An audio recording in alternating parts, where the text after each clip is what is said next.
Hi guys, welcome back to my channel. ఈరోజు ముంజలతో milk షేక్ని ఎలా చేసుకోవాలో చూపిస్తాను. సమ్మర్లో కూల్గా ఇలా మిల్క్ షేక్ని చేసుకుని తాగుతుంటే భలే టేస్టీగా చాలా అంటే చాలా బాగుంటుంది.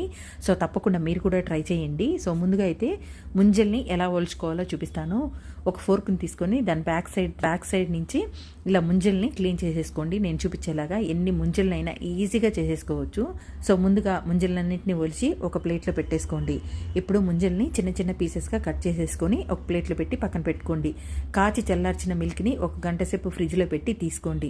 ఇప్పుడు ఒక మిక్సీ జార్ తీసుకొని అందులోకి కాచి చల్లార్చిన మిల్క్ని ఒక గ్లాస్ వరకు వేసుకోండి. అలాగే ఐస్ ఆపిల్ పీసెస్ని, షుగరు మీ స్వీట్నెస్కి తగినంత వేసుకోండి. 2 table spoon condenser milk, 2 table spoon ice cream వేసి మెత్తగా మిక్సీ చేసి పక్కన పెట్టుకోండి. ఇప్పుడు ఒక సర్వింగ్ గ్లాస్ తీసుకొని అందులోకి ice cubes, ice apple pieces, mixie చేసిన మిల్క్ షేక్ని వేసేసుకొని వెనిలా ఐస్ క్రీమ్ని కూడా వేసేసుకొని సర్వ్ చేసుకోండి. So cool ice apple milk shake ready. Video నచ్చితే లైక్ చేయండి, షేర్ చేయండి. థ్యాంక్స్.